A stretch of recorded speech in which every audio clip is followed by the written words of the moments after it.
नमस्कार. BMS first year रचना शरीराच्या paper 1चे आज आपण काही प्रिव्हियस इयर क्वेश्चन पेपर पाहणार आहे. म्हणजे मागील 8 ते 10 वर्षांचे प्रिव्हियस इयर क्वेश्चन पेपर रचना शरीराच्या पेपर 1चे जे मला अवेलेबल झाले, जे मला म्हणजे शोधून मला जे भेटले ते मी सर्व पेपर शोधण्याचा प्रयत्न केलेला आहे. तर 2014 पासून ते मागील वर्षापर्यंत 2024 पर्यंतचे सर्व बऱ्यापैकी पेपर्स मी तुम्हाला इथे देणार आहे. तर हा व्हिडिओ बनवण्यामागचा उद्देश असा की आता तुम्ही म्हणजे नोट्स वगैरे तर काढतच असाल, वाचत असाल रोज डेली. तर ते वाचत असताना तुम्हाला कोणता प्रश्न वाचायचा, कोणता स्किप करायचा, कोणता पार्ट जास्त वाचायचा, कोणता जरा MCQच्या दृष्टीने वाचायचा, हे समजण्यासाठी हे तुम्हाला previous year question paper important असतात. कारण एखादा क्वेश्चन समजा इम्पॉर्टंट आहे पण तो तुम्ही अभ्यासच केला नाही किंवा चुकून स्किप केला तर मग त्याला अर्थच राहत नाही, कारण तो तर प्रिव्हियस इयरला आलेला आहे. मग त्याचे चान्सेससुद्धा आहेत की ह्या वेळेससुद्धा तो येईल. मग तसे जे प्रश्न आहेत ते तुम्हाला हा व्हिडिओ बघून समजतील की जे रिपीट झालेले आहेत, जे जास्त वेळा परत आलेले आहेत, जे LAQ महत्त्वाचे आहेत. तर अशा प्रश्नांसाठी तुम्ही हे प्रिव्हियस इयर क्वेश्चनची व्हिडिओ बघा आणि त्यामधून नीट समजून घ्या कोणता पार्ट इम्पॉर्टंट आहे. तर सुरुवात करूयात. आणि अजून एक गोष्ट इम्पॉर्टंट सांगायची अशी म्हणजे जे प्रिव्हियस इयर क्वेश्चन पेपर तुम्ही बघाल तर त्यामध्ये 3 मार्कांचे सुद्धा प्रश्न दिलेले आहेत. कारण जुना फॉर्मॅटनुसार त्यांना 3 मार्कांचे, 5 मार्कांचे आणि 15 मार्कांचे प्रश्न होते. तर मग 3 मार्कांचे प्रश्न तुम्ही स्किप केले किंवा थोडेफार वाचले तरी चालतील, कारण ते छोटा मॅटर असतो, तो आपल्याला SAQला 5 मार्काला विचारत नाहीत. परंतु असे सुद्धा त्यामध्ये काही प्रश्न असतात जे 3 मार्काचे विचारले होते ते आता आपल्याला 5 मार्काला सुद्धा विचारू शकतात. त्यामुळे त्याच्याकडे पूर्णपणे इग्नोर करू नका, थोडंफार त्याच्याबद्दल वाचा आणि समजून घ्या. त्यामुळे आपण जास्त इम्पॉर्टन्स या प्रिव्हियस इयरमध्ये आपण 5 मार्क आणि 15 मार्काच्या जे प्रश्न आहेत त्याला आपण देणार आहे. 3 मार्कांना मी फक्त वाचून दाखवेल, ते तुम्ही एकदा बघून घ्या. तर इथे एकदा तुम्ही 3 मार्कांचे प्रश्न बघून घ्या कोणते कोणते विचारले. शुद्ध शुक्र लक्षण, त्यानंतर स्वस्तिक बंध, वस्ती मर्म, प्रगंडास्थी ऊर्ध्व, अपर एंड ऑफ ह्युमरस, त्यानंतर कोष्टांची व्याख्या, कोष्टांगांची संख्या आणि त्याची नावं आणि गर्भवृद्धीकर भाव. तर विंटर 2014मध्ये तुम्हाला शॉर्ट आन्सर क्वेश्चन्स बघा. आर्च ऑफ ऑर्टाचा स्ट्रक्चर आणि त्याची आपल्याला अनाटॉमी, त्यानंतर triceps muscle, lower end of femur, त्रिमर्म, कलाची व्याख्या आणि हृदय आवरण कला, त्यानंतर गर्भपंचम मास म्हणजे 5वा महिना एक्सप्लेन करायचा आहे, त्यानंतर सेल डिव्हिजन, त्यानंतर लॉंग आन्सर क्वेश्चन्स म्हणजे मोठे प्रश्नांमध्ये त्यामध्ये आमाशय सचित्र सविस्तर वर्णन करा. म्हणजे तुम्हाला आमाशय पण लिहायचा आहे, सोबत अनाटॉमी, स्टमकची अनाटॉमी लिहायची, डायग्राम काढायचे. तर पूर्ण असं तुम्हाला 15 मार्कांचा प्रश्न होता, पण आता 10 मार्कांसाठी तेवढंच मॅटर कमी लिहायचा. त्यानंतर अस्थींची व्याख्या लिहून प्रकार उदाहरणासहित स्पष्ट करा आणि त्रिक अस्थीचं सविस्तर वर्णन करा. म्हणजे आधी आयुर्वेदानुसार अस्थी लिहायचा, त्यानंतर सॅक्रम बोन लिहायला सांगितलेलं आहे, त्यानंतर आयुर्वेद व आधुनिक मतानुसार मूत संशोधन व स्वविच्छेदन लिहा. दोन्ही शास्त्रानुसार ते तुम्हाला लिहायचं आहे. त्यानंतर लसिका संवहन सविस्तर म्हणजे लिम्फॅटिक सिस्टीम डिटेलमध्ये एक्सप्लेन करायचे, त्याची आपल्याला अनाटॉमी वगैरे सगळा पार्ट. त्यानंतर नेक्स्ट आहे विंटर 2015चा पेपर. त्यामध्ये हे तुम्ही 3 मार्कांचे प्रश्न बघू शकता, ते एकदा बघून घ्या. त्यानंतर शॉर्ट आन्सर क्वेश्चन्समध्ये सुरुवातीला शरीर व शारीरव्याख्या एकदम सिंपल बेसिक प्रश्न आहे. त्यानंतर ब्लड सप्लाय ऑफ हार्ट, कर्मेंद्रिय, अंगुली प्रमाण, अस्थिसंघात, त्रिमर्म आणि जर्मानल लेअर. तर एक SAQ शक्यतो असा असतो जर थोडाफार वेगळा जो आपण एक्सपेक्ट केलेला नसेल. त्यानंतर त्रिमर्म तुम्ही बघू शकता की बऱ्यापैकी दर पेपरमध्ये विचारतातच, त्यामुळे त्रिमर्म व्यवस्थित स्टडी करा. त्यानंतर लॉंग आन्सर क्वेश्चन्समध्ये आयुर्वेद व आधुनिक मतानुसार मासानुमासिक गर्भवृद्धी सविस्तर वर्णन करा. मंथ वाईज डेव्हलपमेंट पण लिहायचे आणि जे आपण आयुर्वेदानुसार 9 महिन्यांचे श्लोक आहे त्याचं एक्सप्लेनेशन लिहितो ते पण लिहायचे.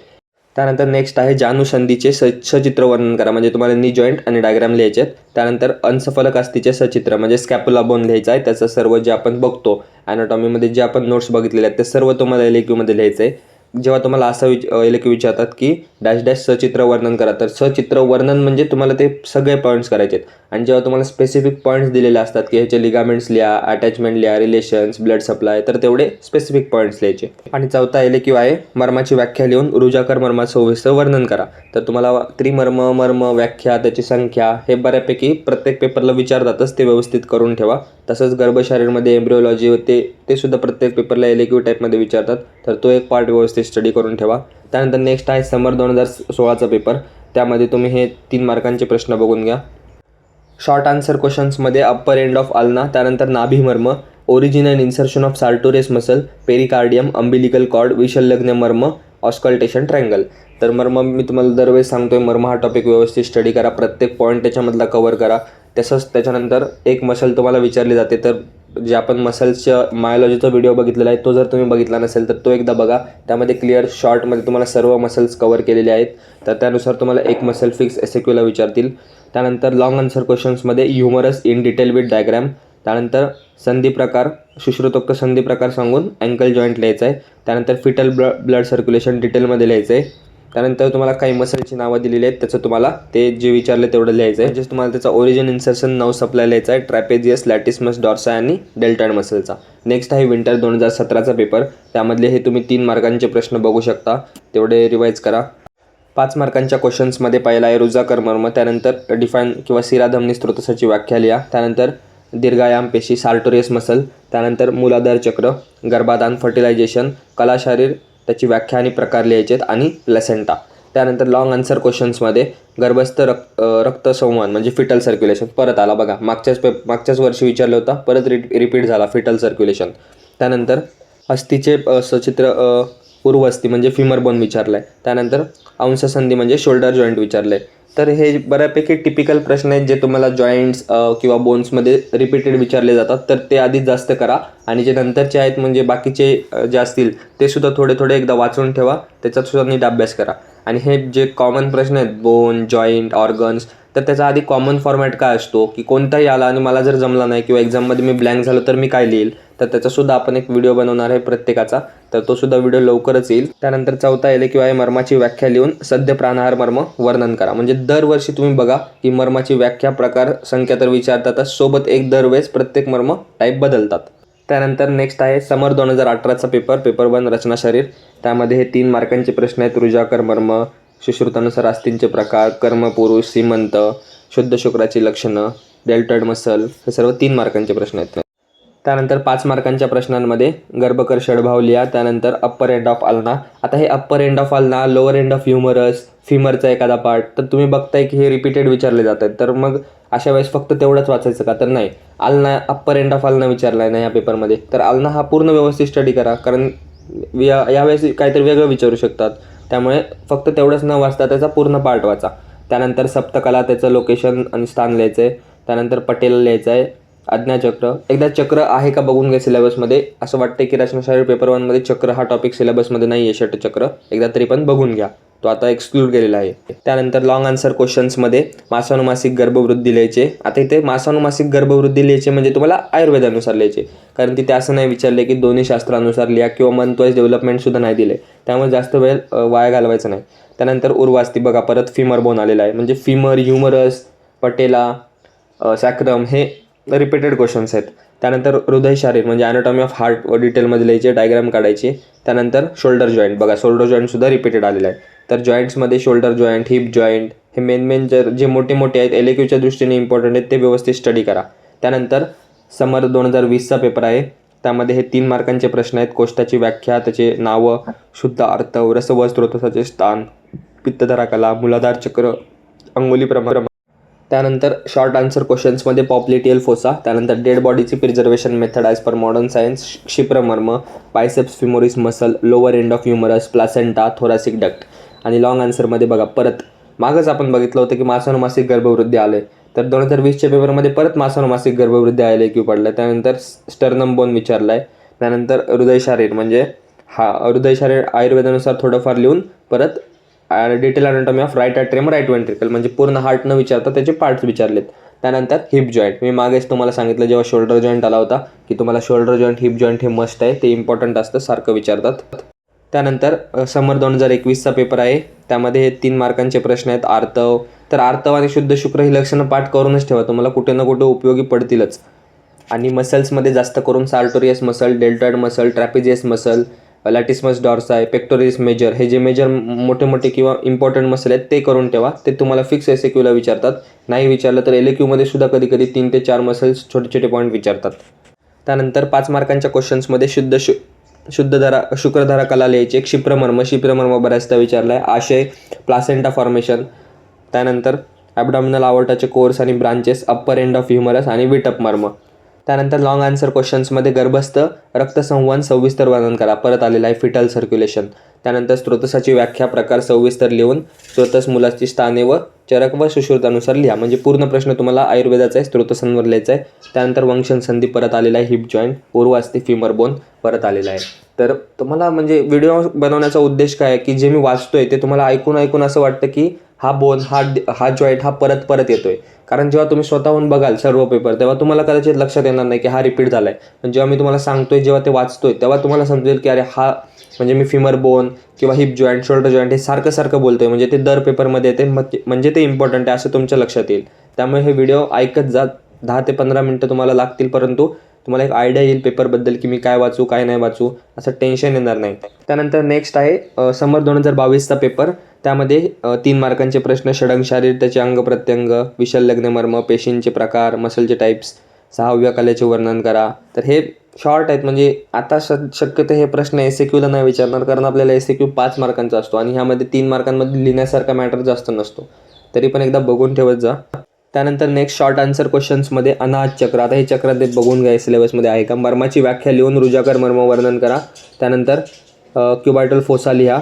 लेफ्ट वेंट्रिकल डिस्क्राईब करा. आता तुम्ही बघत असाल की जसं जसं पेपर आपण लेटेस्टचे बघतो तसं तसं पेपर थोडासा हार्ड टाईपकडे किंवा थोडा वेगळा, म्हणजे आता cubital fossa, popliteal fossa, femoral triangle हे हल्ली यायला लागले. ते मागं आपण 2014 चालू केलं तेव्हा ते नव्हतं. तर मग थोडाफार पेपरची लेवलसुद्धा वाढलेली आहे. तर त्यानुसार तुम्ही अभ्यास करा. Deltoid muscle, sartorius muscle, rectus abdominis muscle. त्यानंतर प्रमाण शारीर वर्णन करा. स्त्रोतस विचारलाय, प्राणवायू स्त्रोतस. लॉंग आन्सर क्वेश्चन्समध्ये अस्थिंची व्याख्या, संख्या सांगून, प्रकार लिहून, मग उर्व अस्थी विचारलाय म्हणजे फिमर बोन विचारलाय. त्यानंतर मासानुमासिक गर्भवृद्धी म्हणजे मंथ वाईज डेव्हलपमेंट विचारले. तर मग इथे तुम्हाला थोडंफार आयुर्वेदिक प्लस मॉडर्न दोन्ही लिहिणं गरजेचं आहे. त्यानंतर कुरपर संधी म्हणजे एल्बो जॉईंट आणि अधोशाखागत मर्म, मर्मज ऑफ द लोअर एक्स्ट्रीमिटीज विचारलेत. मग आता इथं फक्त मर्मज ऑफ द लोअर एक्स्ट्रीमिटी लिहिणार का, तर थोडाफार इंट्रोडक्शन लिहायचा, मर्माची निरुक्ती, व्याख्या, त्याची प्रकार, संख्या, मग ते चालू करायचं की कोणते मर्म आहेत ते संख्या आधी नावं लिहायची, मग प्रत्येक मर्म थोडं थोडं एक्सप्लेन करायचा. अशा प्रकारे LAQ अटेम्प्ट करायचा. त्यानंतर आहे समर 2023चा पेपर. त्यामधले आता समर 2023 पासून म्हणजे 3 मार्कांचे प्रश्न नव्हते, म्हणजे आता इथं तुम्हाला क्लिअर आयडिया येईल की आपला पेपर कसा असणार आहे. तर सुरुवातीला तुम्हाला 8 प्रश्न असणार आहेत, 5-5 मार्काचे शॉर्ट आन्सर क्वेश्चन. त्यामध्ये बघा शरीर व शारीर व्याख्या एकदम सोपा प्रश्न आहे. त्यानंतर गर्भस्थ रक्तस्राव म्हणजे फिटल सर्क्युलेशन, जे आपण आधी बघत होतो, जे LAQला विचारत होते, ते आता तुम्हाला 5 मार्काला विचारू शकतात. त्यामुळे थोडासा अभ्यास वेगळ्या पद्धतीने करणं गरजेचं आहे. त्यानंतर अस्थिंची संख्या लिहून त्याचे प्रकार लिहा, सोपा. त्यानंतर प्रकृत व विकृत दंत स्वरूप वर्णन करा, म्हणजे दाताचं प्राकृत कोणता आणि विकृत कोणता ते लिहायचं आहे. त्यानंतर डायफ्राम मसल विचारले. त्यानंतर शिश्रुतोक्त अष्टविध संधी कोणत्या आहेत त्या विचारल्यात. मग इथं फक्त संधीची नावं लिहायची का, तर नाही, थोडंफार संधींची नावं, त्याचा श्लोक माहिती असेल तर श्लोक लिहायचा, थोडंफार त्यांचा शेप काय, कसा, त्याला काय नाव दिलेलं आहे ते लिहायचं. त्यानंतर पॅराथायरॉइड ग्लँड्स आणि left suprarenal gland. Next long answer क्वेश्चन्समध्ये शिशुरोक्त गर्भ व्याख्या 304 व्याख्या लिहायच्या किंवा शिशुरताची लिहायची. मासानुमासिक गर्भवृद्धी सविस्तर वर्णन करायची. त्यानंतर अक्षकास्थी म्हणजे क्लॅविकल बोन विचारलाय, ज्यानुसंधी नी जॉईंट आणि सेरेबेलम डिटेलमध्ये वर्णन करायचं आहे. नेक्स्ट आहे समर 2024चा पेपर, म्हणजे हा लेटेस्ट पेपर आहे. त्यामध्ये शरीर ज्ञानाचे प्रयोजन लिहा, म्हणजे शरीर ज्ञानाचे प्रयोजन लिहायचं आहे तुम्हाला. त्यानंतर ह्यामध्ये सर्व थोडे थोडे पॉईंट्स आले पाहिजे, जे आपण बेसिक शरीर व्याख्या बघतो, षडंग शारीर बघतो, ते सर्व इथं आलं पाहिजे. त्यानंतर आयुर्वेदानुसार अस्थिसंख्या व प्रकार लिहा. त्यानंतर पेशीची उत्पत्ती, प्रकार, स्वरूप व कार्य आणि महत्त्व लिहा. प्राकृत व विकृत स्वरूपाचे केश, नख, दंत व्याधीसह लिहा, म्हणजे ॲबनॉर्मल पण लिहायचेत आणि नॉर्मल पण लिहायचेत. त्यानंतर बीजभाग अवयव स्पष्ट करा. हा सिलेबस कॉपीमध्ये तुम्हाला सेपरेट व्यवस्थित पॉईंट आहे, तर नोट्समध्ये तो मी दिलेला आहे, तो तिथे जाऊन तुम्ही बघू शकता. त्यानंतर आणखीन ऑसिफिकेशन लिहा, रेक्टस ॲब्डोमिनस मसल, थायरॉइड ग्लँड. तर बघत असाल तुम्ही की तुम्हाला एक लगेच फरक जाणवून येईल की 2024चा पेपर आणि 2014चा पेपर ह्यामध्ये खूप जास्त फरक आहे. लेवल वाढलेली आहे, प्रश्न विचारण्याची पद्धत बदललेली आहे, तर सर्वच बदललेलं आहे. मार्कांची सिस्टीम बदललेली आहे, क्वेश्चन फॉर्मॅट बदललेला आहे. तर त्यानुसार तुम्ही स्टडी करा, नाहीतर तुम्हाला वाटेल की 2014चा पेपर सोपा आहे त्यानुसार अभ्यास करू, तसं नाही. 8 ते 10 वर्षाचे सगळे पेपर एकदा व्यवस्थित व्हिडिओ सुरुवातीपासून बघा, मग तुम्हाला आयडिया येईल की काय कसं असतं. तर त्यासाठी व्हिडिओ बघणं गरजेचं आहे. त्यानंतर लॉंग आन्सर क्वेश्चन्समध्ये मंथ वाईज डेव्हलपमेंट किंवा गर्भाची मासानुमासिक वृद्धी लिहायची. त्यानंतर प्रगंड असती म्हणजे ह्युमरस बोन, जानुसंधी म्हणजे नी जॉईंट. त्यानंतर ब्रॅकेल प्लेक्सस लिहायचे. तर हा एक वेगळा प्रश्न आला आत्तापर्यंतचा, कधीच आपण मागे बघितलेला नाही आहे. तर असा नवीन प्रश्न जर आढळला तर तो सुद्धा एकदा वाचा, नाही तर असं म्हणू नका की हा एकदा चालाय हा तर नाही येणार. असा जो नवीन प्रश्न येतो तो सुद्धा एकदा वाचून ठेवा, लिहून ठेवा, शॉर्टमध्ये काढून ठेवा, तुमचाच फायदा होईल. तर आत्तापर्यंत तुम्हाला लक्षात आलं असेल की मी मर्म वारंवार बोललेलो आहे. त्याच्यानंतर एम्ब्रिओलॉजीमध्ये सर्वच इम्पॉर्टंट आहे, मंथ वाईज म्हणजे गर्भ मासानुमासिकसुद्धा आणि मंथ वाईजसुद्धा. तसंच हार्ट इम्पॉर्टंट आहे कार्डियकमध्ये. त्यानंतर मसल्स जे मी नावं सांगितली सुरुवातीला ते इम्पॉर्टंट आहेत 5 ते 6 मसल्स. त्यानंतर एल-ए-क्यूला मेनली ह्युमरस, फिमर, सॅक्रम, स्टर्नम हे बोन जास्त विचारलेले आहेत. एस-ए-क्यूला विचारलं तर रेडियस अल्नाचे थोडेफार पार्ट विचारतात. त्यानंतर जॉईंट्समध्ये hip joint, shoulder joint, elbow joint, knee joint हे एल-ए-क्यूला महत्त्वाचे आहेत. त्यातल्या त्यात शोल्डर आणि हिप जास्त विचारतात. त्यानंतर बाकीचे जॉईंट एकदा बघून ठेवा एस-ए-क्यूच्या दृष्टीने. तर जे मी आता तुम्हाला सांगितलेले आहेत 8 ते 10 वर्षाचे प्रिव्हियस इयर प्रश्न, ते जर तुम्हाला व्हिडिओ आवडला असेल तर व्हिडिओला लाईक करा, चॅनलला सबस्क्राईब करा. आणि असेच जर तुम्हाला इतर विषयाचे सुद्धा पेपर पाहिजे असतील तर नक्कीच लवकरात लवकर कमेंट करा, तर ते सुद्धा आपण बनवू. आणि ही मेथडसुद्धा तुम्हाला चांगली वाटते का आणि म्हणजे एक्झामच्या दृष्टीने हेल्पफुल आहे का ते सुद्धा मला कमेंटमध्ये सांगा, की मी तुम्हाला 8 ते 10 वर्षाचे प्रिव्हियस इयर प्रश्न सांगेल आणि त्यामध्ये प्रत्येकामध्ये थोडंफार काय लिहायचं, काय स्किप करायचं, कोणते इम्पॉर्टंट आहे ते जर तुम्हाला असं वाटत असेल की इम्पॉर्टंट आहे तर तसं सुद्धा कमेंट करा. मला आणखीन इतर विषयाचे चांगल्या पद्धतीने आणखीन त्यामध्ये प्रोग्रेसिव्ह व्हिडिओ बनवण्याचा मोटिवेशन भेटेल, तर तुम्ही नक्कीच कमेंट करा. आपण भेटूया पुन्हा लवकरच अशाच एका नवीन व्हिडिओमध्ये नवीन टॉपिकसोबत. धन्यवाद. So guys, subscribe Ayurveda essence for more such videos. You will get all hand written notes here.